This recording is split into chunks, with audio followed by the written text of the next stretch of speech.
everyone, welcome back to my channel The Learnish. Today in this video we will study about heredity and evolution, which is of class 10 biology, and particularly in this chapter we will talk about Mendel and his work on inheritance. So without any delay, let's start.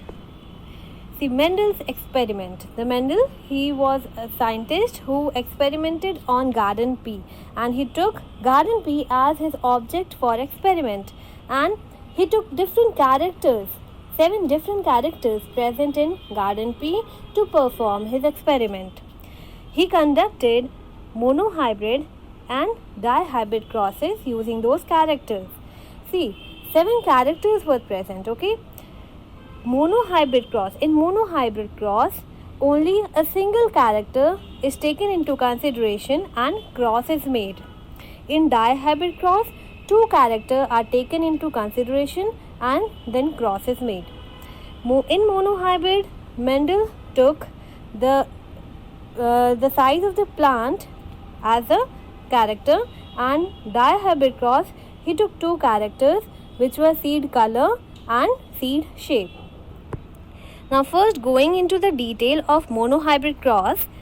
Monohybrid cross is a cross between 2 pea plants with 1 pair of contrasting character.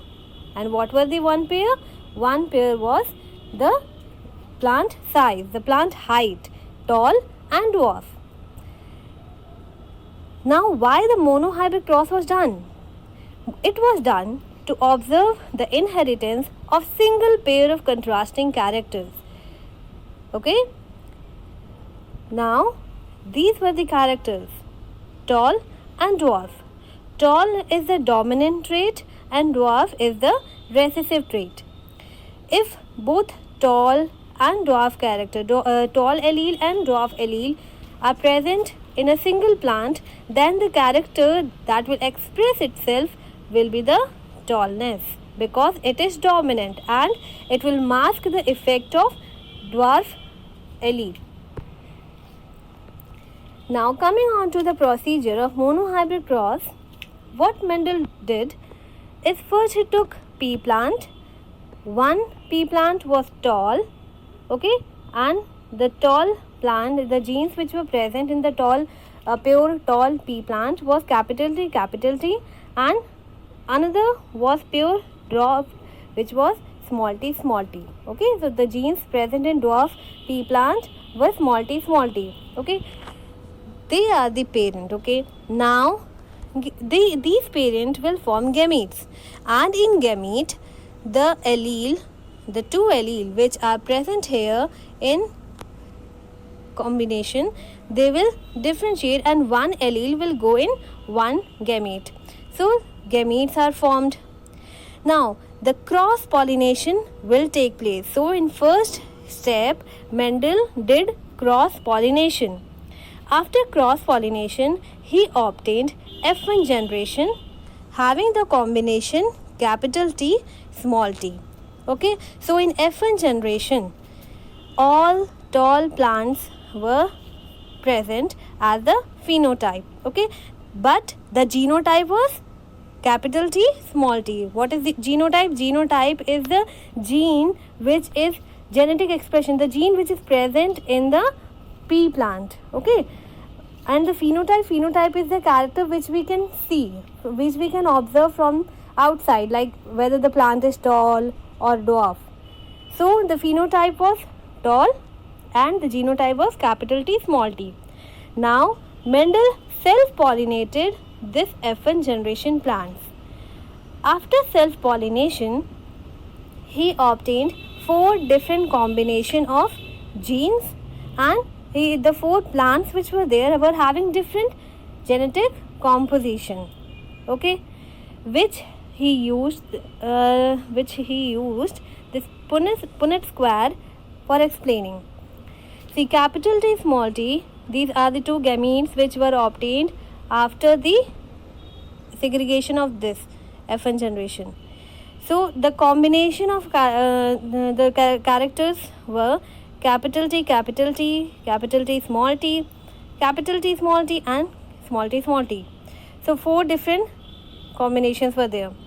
Now here most important thing is the genotypic and the phenotypic ratio.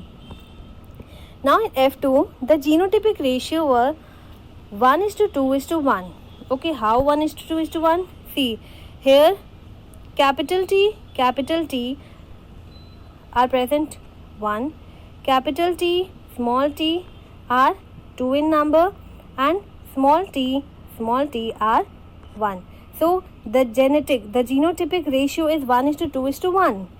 But here you can see capital T, small t, in this one the phenotype will be tall. Okay, so if we find out the phenotypic ratio, that will be 3:1. Okay, because 3 tall plants are there and 1 dwarf plant is there.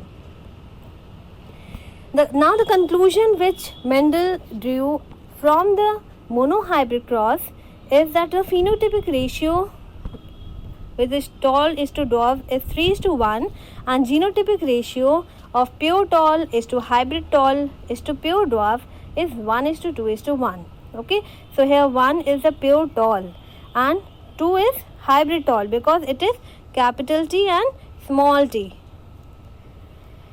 and the dwarf one is the pure one. Now by using this monohybrid cross, Mendel formulated a law, and that law is law of dominance. What this law says, let's see. When parents having pure contrasting characters are crossed, then only one character expresses itself in the F1 generation. This character is the dominant character, and the character or factor which cannot express itself is called the recessive character. जैसे कि यहाँ पर F1 generation में phenotypic ratio आया toll. ठीक है, तो यहाँ पर जो फिनोटाइप था वो टॉल था, यानी कि जो टॉलनेस कैरेक्टर है वो डोमिनेंट है और जो ड्वार्फ कैरेक्टर है वो रेसेसिव है. This is the law of dominance कि F1 जनरेशन में जो भी कैरेक्टर एक्सप्रेस होगा वो डोमिनेंट कैरेक्टर होगा और जो नहीं हो पाएगा वो रेसेसिव कैरेक्टर होगा. Now coming on to dihybrid cross. Dihybrid cross में क्या होता है कि 2 पेयर ऑफ कंट्रास्टिंग कैरेक्टर्स को लिया जाता है और उन दोनों के बीच क्रॉस किया जाता है. Yeah, it is also written 2 pairs of contrasting character is taken. Now what Mendel did is he took 2 pea plants having round green seed, okay, and another one having wrinkled and yellow seed. In the F1 generation he obtained all round and yellow seed. It means round and yellow trait of seed are dominant. जैसे कि हमने अभी law of dominance में पढ़ा कि जो F1 generation में express करेगा वही डोमिनेंट ट्रेट होगा. यहाँ पे ट्रेट का मतलब है कैरेक्टर, तो आप कंफ्यूज मत होइएगा. Trait means character. So F1 generation में क्या मिलेगा? Round and yellow trait of seed. जबकि जो दूसरा कैरेक्टर है व्रिंकल्ड एंड ग्रीन वो एक्सप्रेस ही नहीं होगा F1 जनरेशन में. इसका मतलब wrinkled and green, these 2 characters are recessive characters. Now after cross pollination, जैसे कि मोनोहाइब्रिड में किया था, इसमें क्रॉस पॉलिनेशन के बाद यहाँ पे क्रॉस पॉलिनेशन हो रहा है तो यहाँ पे फिर सेल्फ पॉलिनेशन हो रहा है. इसी तरह इसमें भी पहले क्रॉस पॉलिनेशन होगा and then after obtaining the F1 generation self pollination will take place. Self pollination करवाएंगे.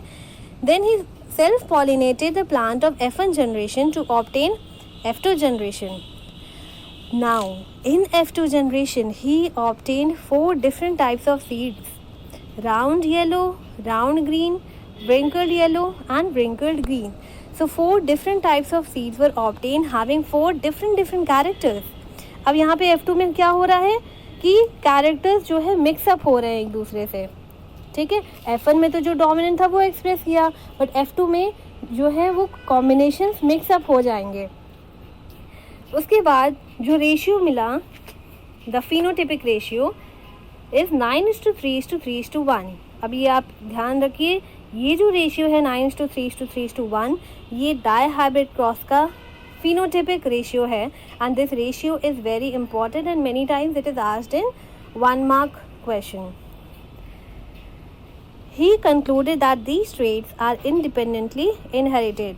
So after conducting dihybrid crosses, Mendel concluded that the different characters which are there in pea plant, in subsequent generation, they are expressed independent of each other. वो ये एक character ये नहीं देखेगा कि दूसरा character कहाँ जा रहा है. जैसे कि राउंड सीड शेप है और उसके साथ अगर ग्रीन प्रेजेंट था तो ग्रीन कलर दूसरे में जा सकता है. ठीक है, तो फिर एक दूसरे वो जम्बल्ड हो जाते हैं.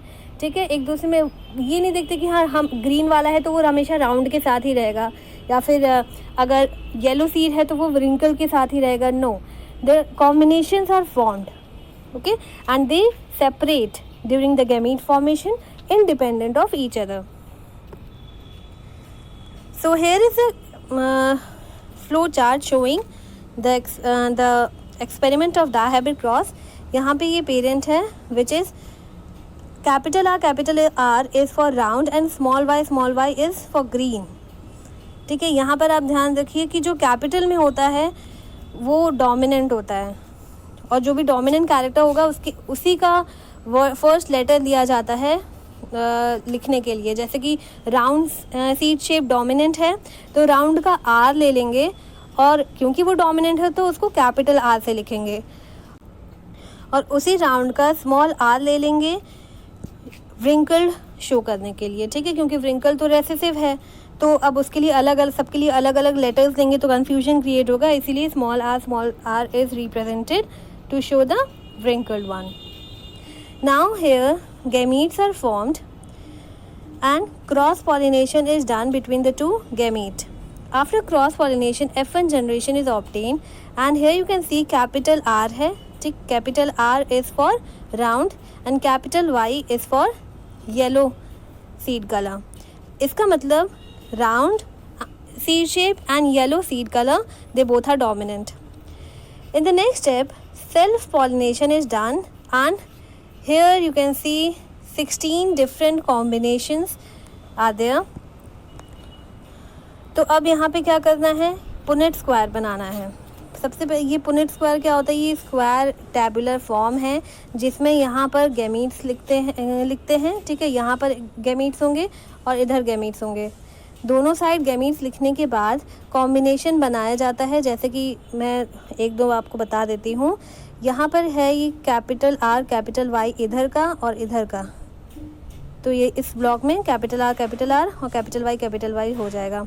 इसी तरह जैसे यहाँ पर है लास्ट में ये देखिए ये वाला और इधर से आया ये कैपिटल आर कैपिटल वाई, तो ये इसमें ये वाला कॉम्बिनेशन बनेगा. इस तरह से इसमें कॉम्बिनेशंस बनाते हैं और फिनोटाइपिक रेशियो जो है वो 9:3:3:1 का आ जाएगा. Now based on the dihybrid cross, Mendel formed two laws. Most important, there are total 3 laws.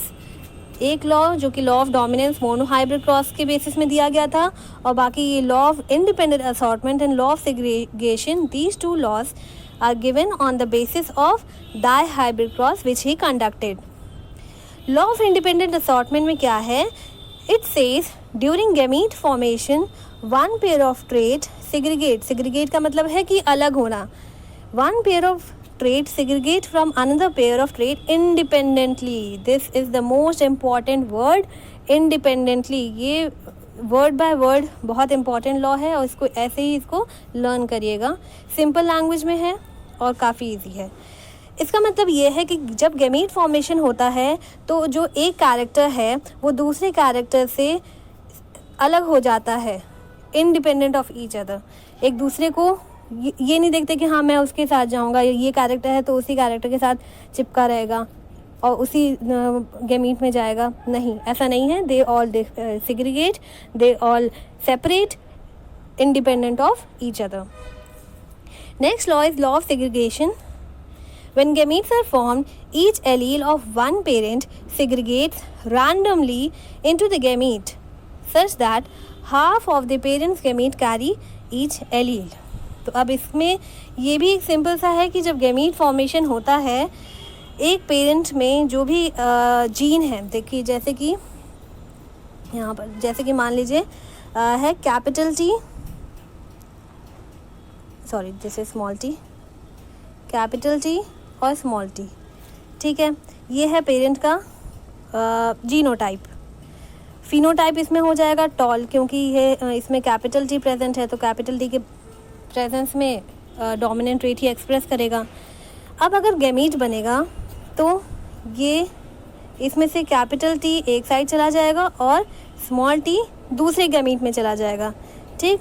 एक गैमीट में गया कैपिटल टी और दूसरे गैमीट में गया स्मॉल टी, ओके। तो यहाँ पर क्या हुआ, पेरेंट की जो जीन था उसका आधा आधा हो गया। यहाँ पे कैपिटल टी एक एलील है, ये दूसरा एलील है, तो एलील अलग अलग हो गए। वही इसमें कह रहे हैं लॉ में that when gametes are formed each allele of one parent segregate randomly into the gametes such that half of the parent gametes carry each allele. Means इसमें से एक एलील दूसरे में गैमीट में, एक एलील दूसरे गैमीट में चला जाएगा। It's very simple, okay. So this was about these two laws which were given on the basis of dihybrid cross which was conducted. Now coming on to sex determination in human being, as you all know, if you don't know, then also I am telling you that there are total 23 pair of chromosomes. How many pairs? There are 23 pair of there are 23 pair of chromosome. It means pair में है, यानी कि अगर total देखा जाए तो कितने हैं, 46 क्रोमोसोम्स प्रेजेंट हैं। अब 23 पेयर में से जो क्रोमोसोम्स हैं वो दो तरह के हैं, ऑटोसोम्स हैं और सेक्स क्रोमोसोम्स हैं। अब ये ऑटोसोम और सेक्स क्रोमोसोम्स क्या होते हैं? Those chromosomes which do not play any role in sex determination are called autosomes, and sex determination में इनका कोई रोल नहीं है, लेकिन बाकी सारी जो चीज़ें हैं जैसे कि colour of the skin, how the formation of different organ will take place, एक तरह से देखा जाए तो ये वाले क्रोमोसोम्स ऐसा नहीं कि ये जो ऑटोसोम्स हैं बस मेल और फीमेल में डिफ्रेंशिएट नहीं करते हैं। बाकी सारी जो भी बॉडी ऑर्गन्स हैं उनके फॉर्मेशन में, जो भी कैरेक्टर्स हैं, जो भी प्रोटीन्स बनेंगे, जो भी हार्मोन्स बनेंगे, उन सब में ये हेल्प करते हैं। And they can also be called as somatic chromosomes. अब सेक्स क्रोमोसोम्स जो होते हैं वो डिसाइड करते हैं दैट पर्टिकुलर बेबी और फीटस विल बी मेल और female, okay. Now there are 22 pair of autosomes, 22 pair of autosomes, so in total there are 44 autosomes. Now sex chromosomes play role in determining the sex of newborn and they are only one in pair. अब एक pair में भी female में अलग होते हैं और mail में अलग होते हैं। ये थोड़ा सा ऊपर चला गया है, तब भी मैं इसको आपको एक्सप्लेन कर दूंगी। फीमेल में क्या होते हैं, फीमेल में जो सेक्स क्रोमोसोम्स प्रेजेंट होते हैं वो होते हैं XX, और मेल में जो सेक्स क्रोमोसोम प्रेजेंट होते हैं वो होते हैं XY, ओके। ये एक पेयर हो गया जो फीमेल में प्रेजेंट होगा और मेल में प्रेजेंट होगा XY, ओके। फीमेल्स में Y क्रोमोसोम प्रेजेंट ही नहीं होगा, ओके। यानी कि अगर कॉम्बिनेशन में XY है तो मेल होगा और XX है तो फीमेल होगा। See, this diagram is also there in NCERT, so it will be simple for you to understand. Male father is having XY chromosome and female यानी mother is having XX chromosome, sex chromosome. During gamete formation इसका जो XY है ये segregate हो जाएगा gamete में, एक में X चला जाएगा और एक में Y चला जाएगा, ओके। ये देखिए स्पर्म्स में एक में X गया और एक में Y, यानी कि 50% of the sperm contain X chromosome and 50% of the sperm contain Y chromosome, but the female gamete which is ओवा, all the ovum contain X chromosome. Now during fertilization अगर X chromosome containing sperm fertilizes the ova, then the combination will be XX. So the zygote will have XX combination and the offspring will be female. अगर Y chromosome, अगर ऐसा sperm जिसमें Y chromosome है वो अगर ओवा से fertilise करता है और जाइगोट का कॉम्बिनेशन हो जाता है XY, then the baby will be male. तो अब यहाँ से कंक्लूजन कि फीचर्स यानी बेबी मेल होगा या फीमेल होगा वो किस पे डिपेंड करता है. That all depends on father, क्योंकि फादर के स्पर्म्स फादर के कौन से स्पर्म यानी X chromosome containing sperm fertilise करेगा या वाई फर्टिलाइज करेगा, वो सब डिपेंड करता है. ठीक है, तो यानी अगर फीमेल होगी, बेबी गर्ल होगी या फिर बेबी बॉय होगा तो वो डिपेंड करता है फादर पे, मदर पे नहीं, क्योंकि मदर के पास सारे गैमीट्स ऐसे हैं जिनमें एक ही तरह का क्रोमोसोम है, दैट इज़ एक्स क्रोमोसोम. और फादर से एक्स टाइप का भी आता है और वाई टाइप का भी आता है. वाई अगर फर्टिलाइज करेगा तो बॉय बनेगा और एक्स अगर फर्टिलाइज करेगा तो बनेगी फीमेल.